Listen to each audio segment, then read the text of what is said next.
KF-21 11차 비행에서 마하 1.8을 돌파. 시속 2250km로 비행. KF-21 아시아 최강의 비행기 될 것 같다. 보람의 세계 기록 갱신. 최초 국산 전투기인 KF-21 보람의 29일 사업 시작 21년 만에 첫 비행에 성공했다. 우리나라는 세계 8번째의 초음속 전투기 개발에 다가섰다. KF-21 시제기 성능 시험을 위해 제작한 기체 1호기는 이날 오후 3시 40분께 경남 사천 공군 제3훈련비행단 활주로를 이륙해 약 33분간 비행하고 오후 4시 13분께 착륙했다. 비행에서는 초음속에 못 미친 시속 약 400km로 비행하며 기체 성능을 확인한 것으로 알려졌다. KF-21은 음속의 1.8배 비행 능력을 갖췄다. 방위사업청은 한국형 전투기 개발 성공에 한 단계 더 가까워지면서 국내 항공기술의 새로운 도약과 첨단 강군으로의 비상을 상징한다고 말했다. KF-21은 2001년 8월 김대중 대통령이 한국형 전투기 KF-X 사업으로 시작한 지 21년 만에 이날 첫 비행에 성공했다.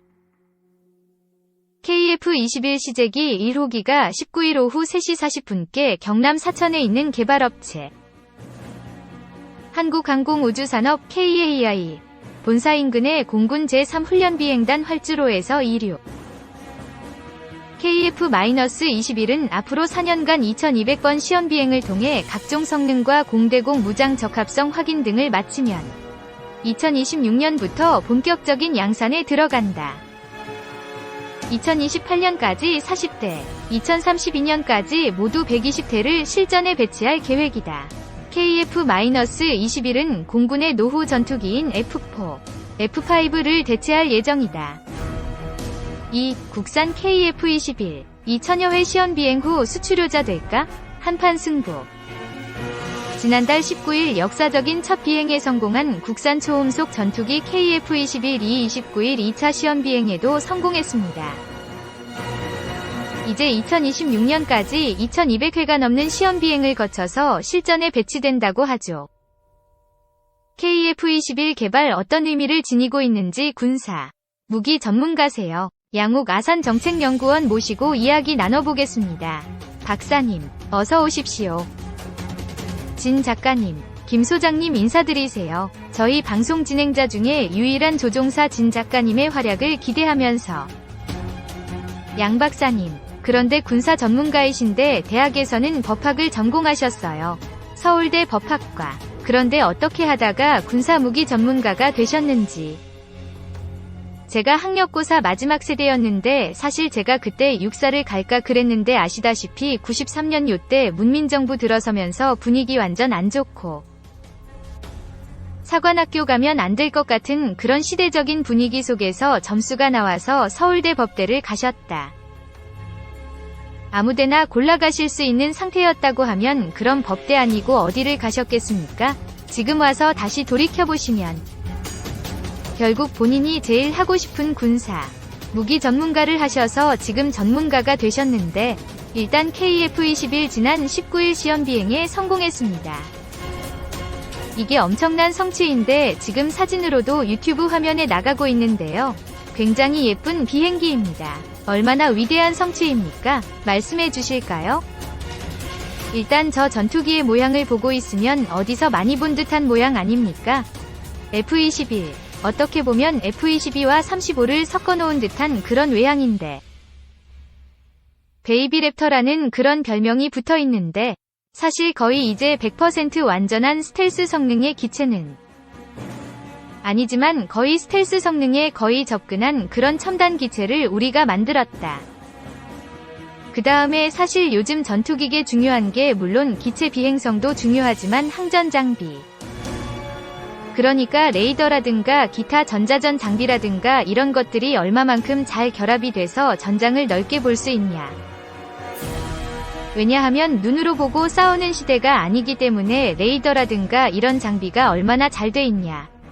그래서 우리가 미래 전투기를 얘기할 때 보통 스텔스가 전부다라고 얘기하지만 사실 스텔스만큼이나 중요한 게 시츄에이셔널 어웨어너스, 그러니까 상황인식. 그렇습니다.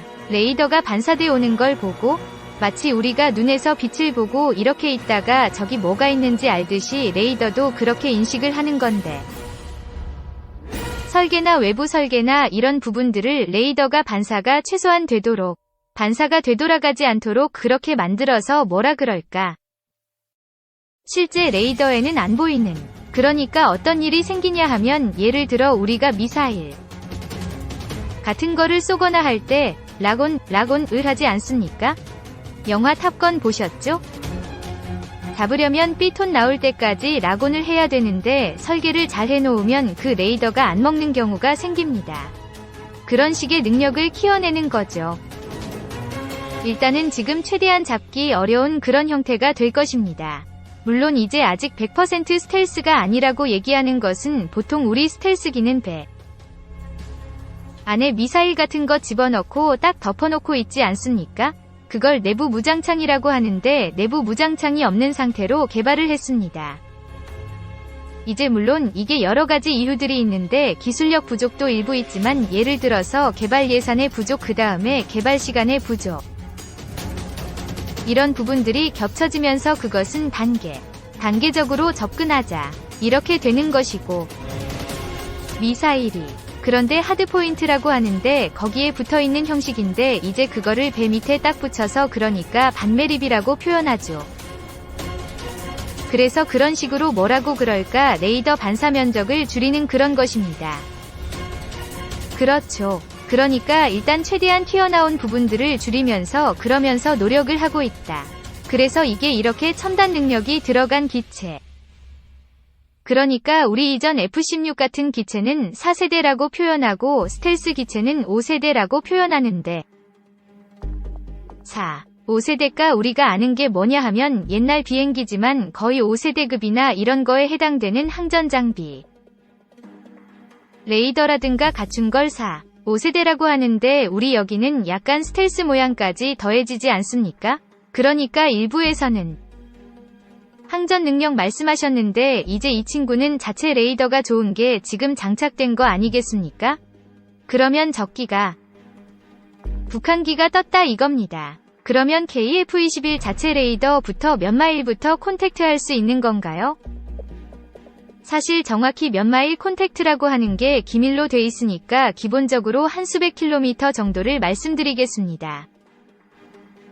거의 잡히는데 사실은 요즘은 항공기가 자기가 직접, 그러니까 레이더를 쏘는 게 아니라 우리 초계기가 뭐라 그럴까, AWACS가 떠 있으니까 거기서 이제 보내주면 그 데이터를 받아서 교전을 하는 거죠. 그러니까 이게 왜 중요하냐 하면 기체 자체 레이더도 레이더지만 애가 레이더를 조사하면 이 위치가 드러나거나 이렇게 될 수가 있는 부분이고, 요즘 교전을 할 때는 이제 뭐라 그럴까, 가시거리 외 교전을 하는데 이제 이 KF-21에 장착하는 미티어라는 미사일을 장착하게 됐어요. 사거리가 200km입니다. 그러면 탑건같이 적기랑 교전할 필요 없이 한 200km 밖에서 미사일 쏴서 격추할 수 있는 거네요. 그런 식으로 개념들이 발전을 해나갑니다. 그 다음에 아마 앞으로 우리가 기술이 좀 더 발전하면 무인기체들을 여기랑 같이 편조를 이뤄서 공격을 할 거예요. 무인기의 역할은 마치 우리 비행기에서 윙맨처럼 같이 비행을 하면서 무장을 더 떨구거나 혹은 앞에 먼저 나가서 비행을 하면서 위협들이나 이런 것들을 사전에 제거해주거나, 얘는 사실 어떻게 보면 적진까지 들어가지 않아도 되는 그런 세상이 올지도 모르죠. 물론 그런 식의 개념들을 지금 그럴 수도 있는 것이고요. 그런 것이 지금 현 정부에서도 예를 들어서 유무인 복합체계라고 얘기하는데요. 그 기술 같은 것들이 앞으로 나갈 수밖에 없습니다. 왜냐하면 우리는 지금 엄청난 인구 절벽을 맞이하고 있지 않습니까? 이제 젊은이들이 예를 들어서 지금 우리 군 복무 대상이 한 28만 명 정도 현재 그렇게 되는데 이게 불과 2040년 되면 14만으로 줄어들어요. 그러면 병력도 그렇게 많은 병력을 50만 병력 유지를 못하게 되는 상황이 오고요. 그럼 그런 식의 이제 무인기 기술 같은 것도 개발하고 그래서 KF-21이라고 하는 게 그냥 전투기 하나 새롭게 개발했다. 거기서 끝나는 것이 아니라 앞으로 무인 전투기 그런 어떤 미래를 생각할 때 그런 것에 기여할 수 있는 굉장히 큰 발걸음 중에 하나다. 개발 시작이 사실 되게 복잡한데 일단 개발을 하겠다고 우리 김대중 대통령께서 그러니까 이제 2000년 11월 3일 공사 졸업식 때 말씀하셨어요. 그런데 이제 막상 얘가 탐색 개발이라고 그래서 어떤 걸로 만들어야지. 어떤 모양으로 할까? 그래서 모델 여러 가지 그려놓지 않습니까? 그게 이제 2010년에 시작이 됐어요. 탐색 개발이. 그 다음에 이제 기체를 실제 만드는 계약을 하고 업체 선정하고 하는 부분은 2015년으로 제가 기억합니다. 그러니까 실제 2016년부터 만들어서 지금 기체를 만들기 시작해서 6년 만에 만들었는데 이게 딱 6년만 걸린 게 아니라 말씀드렸듯이 탐색 개발부터 이제 친다면 거의 한 13년. 처음에 얘기가 딱 튀어나와서 이거 만들까 말까 만들어야겠다라고 치면 한 22년, 23년. 사실 처음 시작할 때는 우리가 만든다고 의심도 많이 하고 예산 집행도 잘 안 되고 그랬겠어요. 안 되는 정도가 아니라 그러니까 우리가 이렇게 몇 조 이상이 되는 비싼 무기 체계를 이거 국가에 국부랑 연결되는 거 아닙니까? 이거 결정 잘못하면 큰일 나죠. 그래서 사업 타당성 검토를 합니다. 이거를 7번을 했어요. 맞습니다. 굉장히 정확한 지적이신데요. 예를 들어서 100대 만들고 땡 할 거다. 그러면 사실은 굉장히 돈 낭비가 될 수 있는 것이고 거기서 이제 플러스 알파 뭔가를 찾아내지 못하면 그래서 이제 한 최소 300대 정도는 팔아야 되지 않겠느냐. 이런 얘기들이 당시에 나왔고요. 예를 들어서 시장 조사업체 같은 데는 잘 찾아보면 500대 이상 팔 수 있어. 여러 가지 얘기들을 하는데 사실 그런 부분들을 함부로 예측하기가 되게 어렵습니다. 예를 들어서 우리 FA-50이라고 해서 폴란드 경공격기 48대 팔 거다라고 알려지고 있습니다만 일단 12대부터 시작하겠죠. 그런데 보면 그것도 원래 훈련기를 바탕으로 해서 경공격기를 만든 건데 이게 격기라고 얘기를 하지만 사실은 전투기는 전투기예요. 그러니까 지원 전투기라고 얘기합니다. 이 성급의 전투기. 이게 시장이 있을 거냐. 장사 다 했다. 이번에 우크라이나 전쟁 보니까 그게 꼭 비행기가 최첨단 비행기만 필요한 게 아니더라고요. 되게 정확한 지적이세요. 뭐냐 하면 보통 이게 기술이 최고다. 첨단 무기가 최고다라는. 물론 현대전쟁에서 중요한 전제 조건이기는 한데 뭐라고 그럴까 적당한 성능에 굉장히 충분한 숫자를 갖고 잘 운용했을 때 이겨낼 수 있다. 이런 부분들이 충분히 있다는 거예요. 휴대폰도 최신 기종만 필요한 게 아니라 유튜브도 되고 전화기만 돼도 팔리는 휴대폰처럼. 정확한 말씀입니다. 그러니까 그게 소위 우리 군사에서는 하이로우 믹스라는 개념이 있습니다. 그래서 아주 고성능의 기체 몇이 중요한 임무 몇 개를 수행해서 예를 들어서 제공권을 장악하고 나머지 한중저가의 그런 기체들이 여러 가지 임무들을 수행하면서 전반적으로 전쟁을 승리로 가져가는 규모예요. 그러니까 첨단 기체만 다 있다 그래서 예를 들어서 우리 전쟁하는데 전부 제다이만 들어간다. 그런다고 해서 다 이기는 거 아니거든요. 연구위원님 말씀 들어볼 때 연도를 들으면 그때 대통령이 누구였는지가 먼저 떠올라서 아무래도 정치적으로 판단하게 되니까 어쨌거나 모든 정부 넘나들면서 여야가 이 정책만큼은 꾸준하게 진행이 되온 셈입니까? 저는 그렇다고 봅니다. 왜냐하면 사실은 이게 어떤 대통령께서 말씀하셨다는 것은 저는 너무 강조를 안 뒀으면 좋겠어요. 그 시기에 필요했기 때문에 그게 어떤 정권이든 간에 그걸 보면서 그때 대통령께서 이거 우리가 필요하겠네라고 얘기를 한 것이고요.